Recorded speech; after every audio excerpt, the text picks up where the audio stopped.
E aí entra no centro do Natal, e acho que falando da missa já fica claro que é o que é o Natal, né? É. Porque a palavra Natal é nascimento. Primeira coisa que a gente vai falando, É. eu nasci na cidade de Natal, inclusive, Ah, né? é? Nasci na cidade de Natal, Rio Grande do Norte.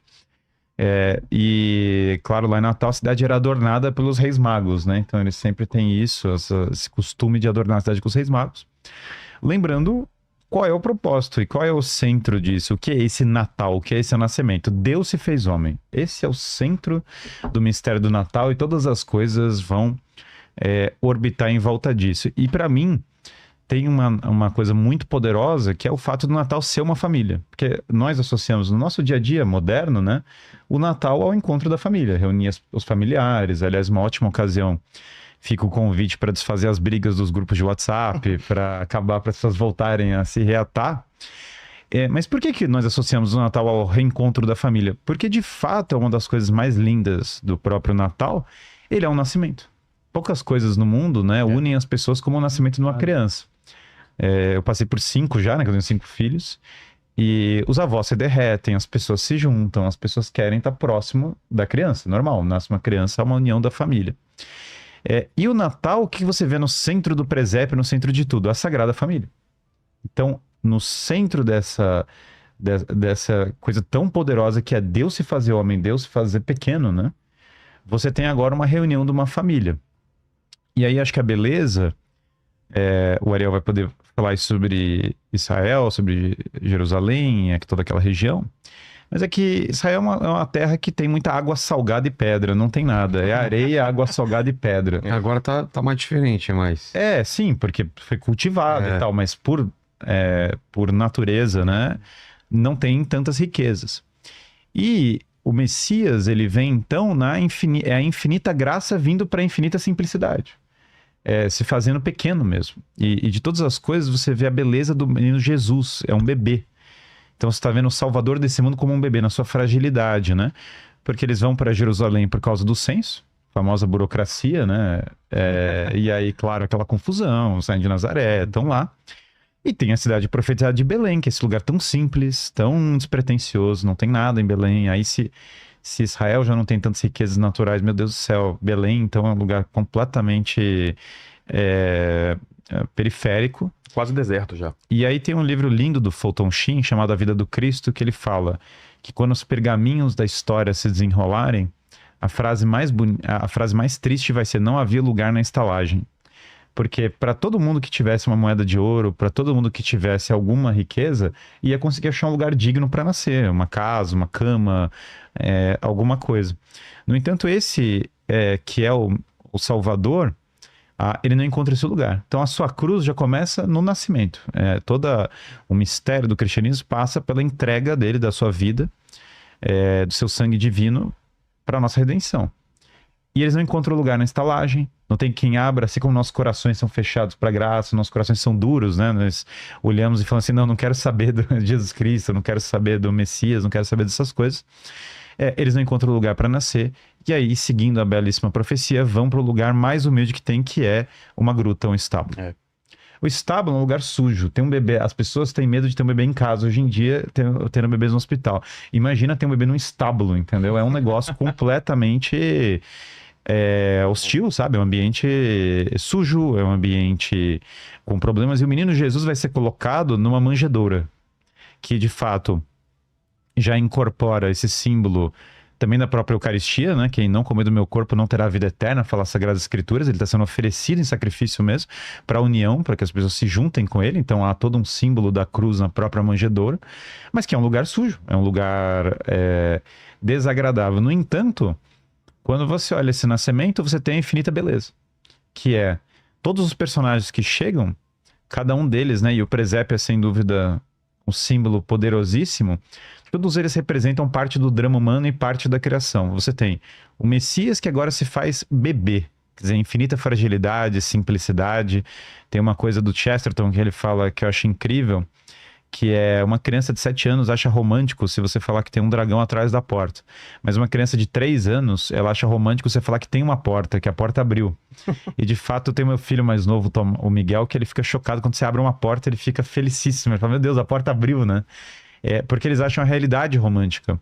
E aí tem algo muito bonito no Menino Jesus, que é a simplicidade das crianças. Elas não têm todas as desculpas e as mentiras e as máscaras construídas. Eu não acho que a criança é totalmente pura, as crianças têm tendência para o mal também, pecado original, não sou da linha Rousseau, mas elas têm uma simplicidade bela que afasta as máscaras, e as mentiras são construídas pelas pessoas mais velhas, e quando elas veem o Menino Jesus, elas falam, entendi. Tem o amor de um pai e de uma mãe, e esse amor divino vem para mim. Então esse já é um primeiro símbolo.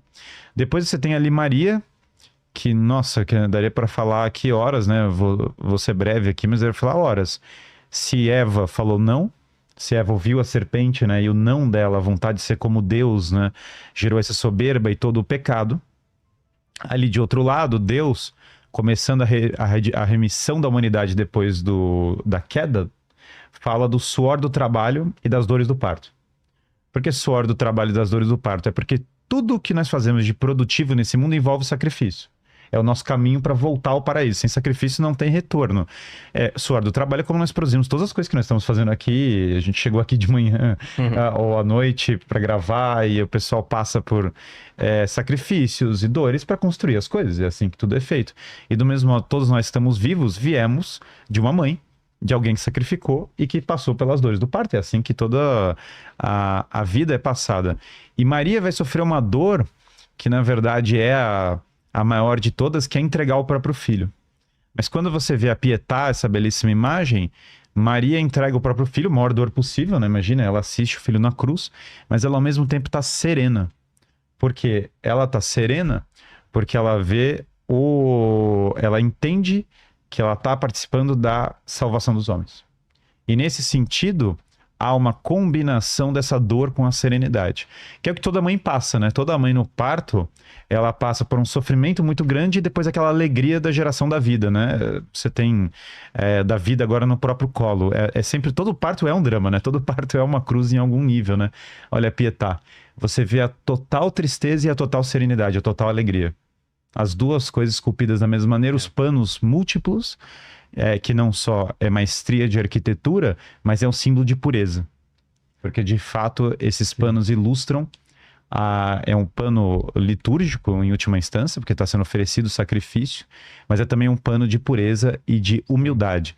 Se a prostituta da Babilônia, se Eva foram marcadas pela soberba, pelo descontrole, agora Maria é marcada pela total serenidade da mãe. Então você vê realmente a mãe de Deus, que choca algumas pessoas essa frase, mas é tão natural. Deus se fez homem, foi gerado no ventre, portanto ela é mãe de Deus. E frequentemente se faz um paralelo entre essa imagem, a Virgem Maria recebendo Jesus descido da cruz, e a Virgem Maria com Jesus após o nascimento. Quer dizer que são duas coisas inseparáveis. O nascimento na desolação do presépio, como já uma antevisão da entrega de Cristo na cruz. Isso que o Guilherme falou, acho bem interessante, chama a atenção, a beleza do presépio. É uma beleza que, lógico, existe toda uma carga cultural por trás do presépio. Tem presépios maravilhosos, tem muitas obras de arte que retratam a natividade de Nosso Senhor Jesus Cristo. Então, para quem é de uma cultura historicamente cristã, é um pouco, dá um conforto olhar as pecinhas do presépio, imaginar. Mas essa é uma beleza que foi construída, em que sentido? É belo, mas o olhar precisa ter, vamos dizer, a visão, a perspectiva da fé para enxergar essa beleza. Porque, como eu disse, né, quer dizer, não tinha lugar para eles na hospedaria. Eles nasceram na solidão, como peregrinos, indo em direção ao censo por uma requisição estatal. Aparentemente, no total desamparo, se deu ali o parto virginal de Nossa Senhora, e o Filho de Deus passou frio, foi enrolado em panos, colocado numa manjedoura, e aparentemente, humanamente, isso é triste, isso é trágico, isso não é belo, mas por ser o próprio Filho de Deus, por existir um verdadeiro amor, por existir um plano de Deus por trás daquilo, aquilo é belo.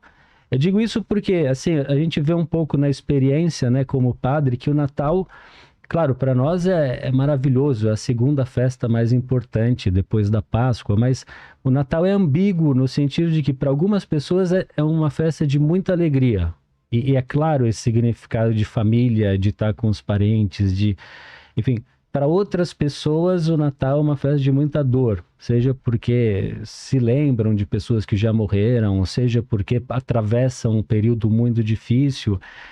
E, no fundo, o que cada um tem que fazer é, pela fé, por causa desse fato que se torna presente hoje, que dá sentido para todas as coisas, para todas as dores, quer dizer, Deus se fez homem, Deus está aqui, né? O Evangelho de São Mateus diz, ele vai citando a profecia de Isaías, famosa, né? Ele vai se chamar Emanuel, que quer dizer Deus conosco, Deus está conosco.